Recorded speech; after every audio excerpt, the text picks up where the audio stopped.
थे उन्होंने यहाँ की जनता के साथ एग्रीमेंट किया है और आज मुकर गया।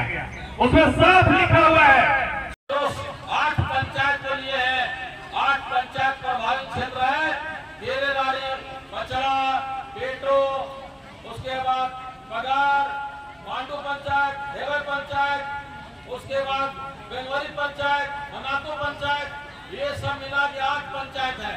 और 8 पंचायत में हमने टोला कमेटी और मोहल्ला कमेटी और वार्ड कमेटी हमने बनाया।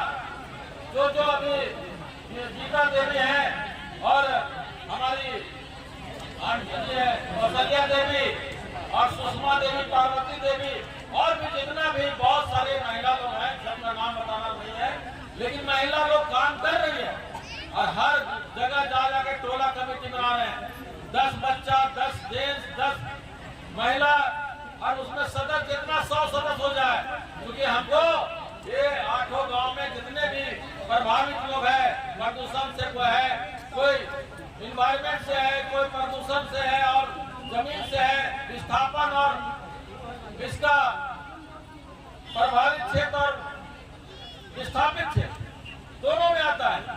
और हमारे अध्यक्ष जी रविंद्र जी बोल रहे थे 15 किलोमीटर रेडियस में कानून में है कि 25 किलोमीटर के रेडियस में इसको बिजली, पानी, सड़क सुविधा, स्कूल, कॉलेज।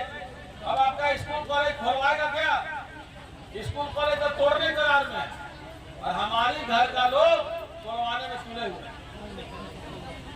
और ये बहुत ही गलत परंपरा है। इस सबसे महिलाएं संगठित होइए आप लोग। अभी हम लोग जाएंगे क्योंकि मुख्यमंत्री जी ने फोन किया था उपायुक्त महोदय को कि आप वहां का रिपोर्ट आज ही भेजवाइए बैठक करके।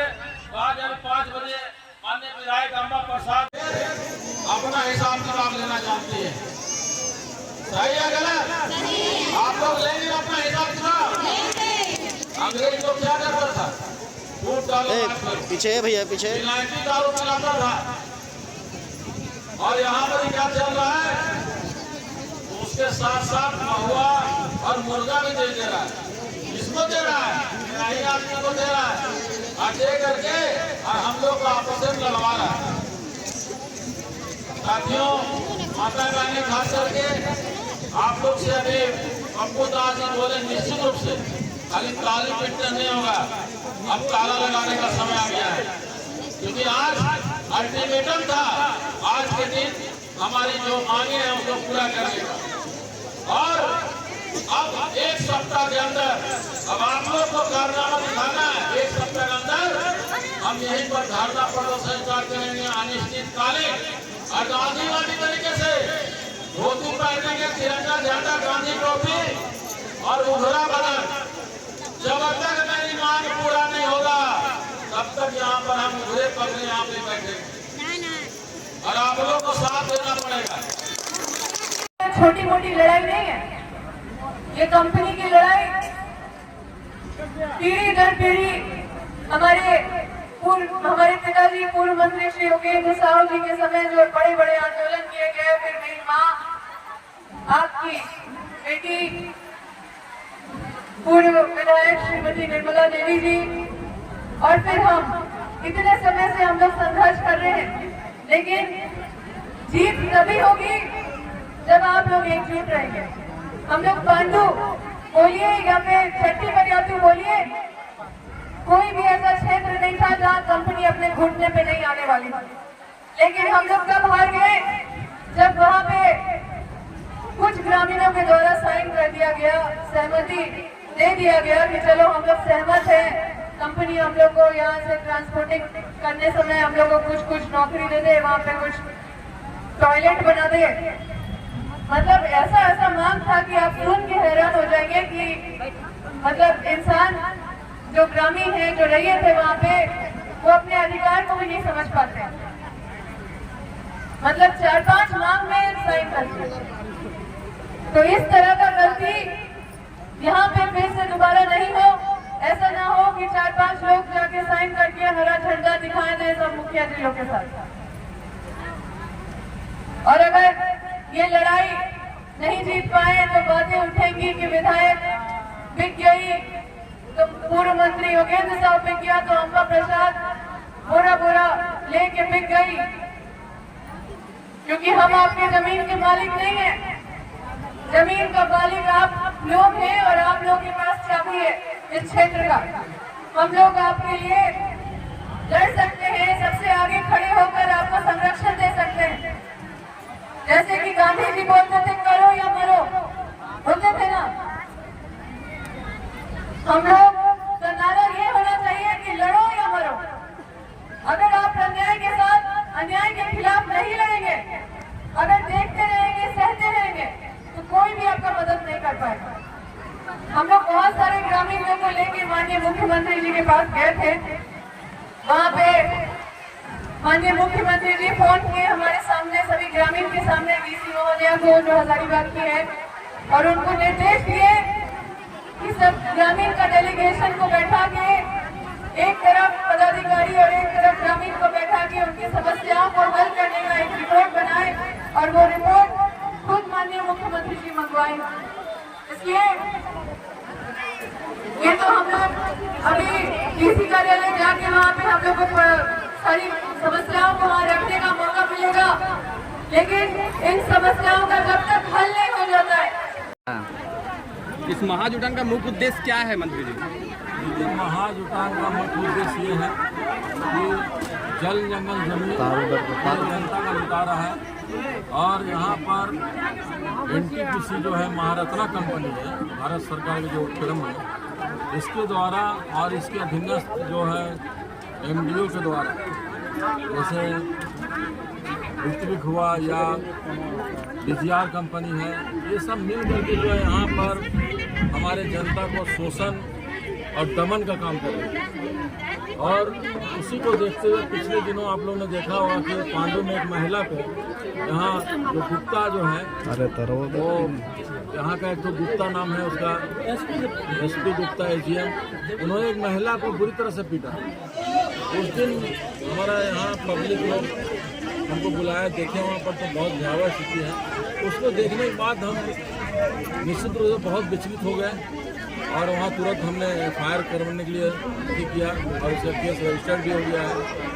और ये कंपनियाँ पूरा तंत्र को अपने कब्जा में कर लिया, चाहे जिला प्रशासन है, पुलिस प्रशासन है, जनता को सुनने वाला नहीं। अभी रात में लोचर में हम जा रहे थे तो लोचर में लोग बोला कि भैया इधर से टेलर जाता है, हम लोग घर में घुस जाता है, लेकर देता है, और हम लोग रोकते हैं, इधर से नहीं जाने देता है, ग्रामीण रोड है, तो हम लोग पर FIR हो जाता है रंगदारी का।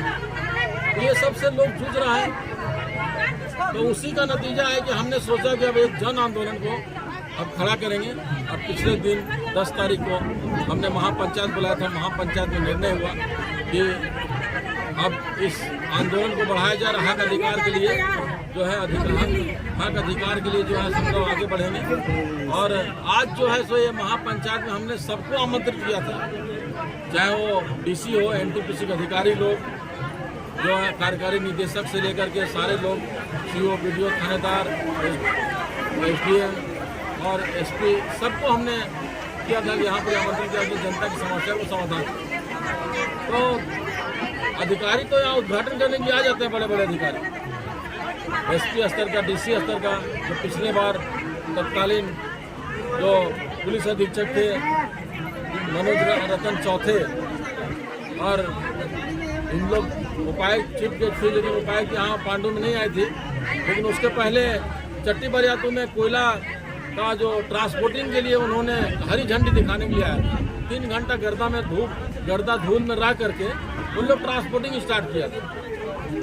तो ये सब बहुत देश हित में बहुत गलत चीज़ हो रहा है कि एक अधिकारी SP और DC ट्रांसपोर्टिंग को हरी झंडी दिखाने के लिए खड़ा रहे और माइनिंग ओपनिंग के लिए फीता और नारियल फोड़े।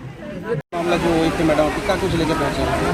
देखिए, लगातार विस्थापितों के साथ ये सिलसिला और तरीके से अत्याचार हो ही रहा है, और वर्तमान में तो विस्थापन एक बहुत बड़ा मुद्दा है, लेकिन ये पूरे झारखंड का मुद्दा है। इस बार बेंगोरी की जनता ने पूरा एकजुटता का परिचय दिया है। जिस तरह के गोदलपुरा में आप देख रहे होंगे कि वहाँ पे भी एकजुटता की वजह से अपनी जो शक्ति गोंदपुरा के लोग वहाँ पे दिखाएं, उसकी वजह से कंपनी वहाँ पे घुस नहीं पाई है। इसी तरह का एक जुटना ठीक देखने को यहाँ पे भी मिल रहा है बेंगोरी में। जो विस्थापित लोगों का दर्द है वो समझने की ज़रूरत है। वहाँ पे लोगों का जो पुश्तैनी ज़मीन है वो भी चला जाता है, खेत खलिहान भी चला जाता है, जैसे उनका रोटी छुड़ा रहता है। वो सब दे देने के बाद भी कंपनी सारा चीज़ ले लेने के बाद भी ना सही से मुआवजा देती है, ना विस्थापन देती है, ना पुनर्वास देती है, ना नौकरी देती है, ना रोजगार देती है। ये छोटी मोटी लड़ाई नहीं है, ये बहुत बड़ी लड़ाई है और इसमें केंद्र सरकार से राज्य सरकार तक की समन्वय की ज़रूरत होती है। लेकिन संघर्ष कर करके हम कई पड़ाव को जीत पाए हैं। उसी तरह का संघर्ष हम लोग बेंगोरी में भी और हर जगह जहाँ पे भी विस्थापित क्षेत्र है वहाँ पे हर जगह संघर्ष चल रहा है। सब अपने अपने एकजुटता की वजह से अपने अधिकार को बचा पा रहे हैं या अपने अधिकार के खिलाफ अपने अधिकार के लिए लड़ पा रहे हैं, अन्याय के खिलाफ लड़ पा रहे हैं। और हम लोग अभी कल ही ऐसो मुख्यमंत्री जी के पास, माननीय मुख्यमंत्री जी के पास गए थे, सभी यहाँ काफ़ी विस्थापितों को लेके, और वो खुद से अपनी समस्या वहाँ पे रखें। माननीय मुख्यमंत्री जी ने निर्देश दिया है डीसी महोदय को इन लोगों के साथ बैठने के लिए और के अधिकारियों को भी इस बैठक में बुलाने का निर्देश है और उसकी रिपोर्ट खुद माननीय मुख्यमंत्री जी मांगे हैं। और ये लड़ाई बहुत मतलब गंभीरतापूर्वक देखी जानी चाहिए। सबसे बड़ा इसमें अगर दोषी अगर कोई है तो वो केंद्र सरकार है, राज्य सरकार को भी हस्तक्षेप करने की ज़रूरत है। और हम लोग तो लगातार लड़ते रहते हैं, हम लोग पूरा परिवार एक उदाहरण है। हमारे पिताजी पूर्व मंत्री श्री योगेंद्र साहब अपने राजनीतिक जीवन को मतलब इस लड़ाई में बर्बाद कर चुके हैं। मेरी माँ अपने राजनीतिक जीवन को इस लड़ाई में बर्बाद कर चुकी है। यही एनटीपीसी है जिसमें 10 साल की सज़ा दोनों को प्रोटेस्ट में कर दिया गया। यही एनटीपीसी है जिसमें मेरा पूरा जब विधायक बने तो 3 महीने कंपनी को बंद करा के लोगों का सहयोग काफ़ी मिला था, जिसमें कि 5 लाख मुआवजा भी बढ़ा था। लेकिन कुछ कारणों से बिचौलियों की वजह से वो आंदोलन टूट गया और लोगों को लगा कि कुछ मतलब कंपनी उनको ऐसी प्रलोभन दे रही थी कि उनको लगा कि उनके साथ वही न्याय है। लेकिन बाद में फिर लोगों ने अफसोस किया। लेकिन लोगों की एकजुटता ही यहाँ पे मेरी ताकत है। अगर लगातार एकजुट होकर लड़ेंगे तभी इस लड़ाई को हम जीत पाएंगे। जीएम लैंड का मसला आप लोगों ने इस जिला की लोक नवी शांतिपूर्वक आपने अपने मांगों को माननीय विधायक महोदया पूर्व कृषि मंत्री माननीय योगेंद्र साहब के पास रखा है। आपकी सभी मांगों पर समेकित करके अभी हम लोग शाम में उपायुक्त महोदया के साथ एक बैठक निर्धारित है पूर्व से ही, उसमें हम जाएंगे। जो भी मांगे आपने रखा है उस पर जो भी नियमानुसार समुचित कार्रवाई की जाएगी और जैसा निर्णय होगा उसको आपके पास फिर उसको बताया जाएगा, पहुँचाया जाएगा। बहुत बहुत धन्यवाद।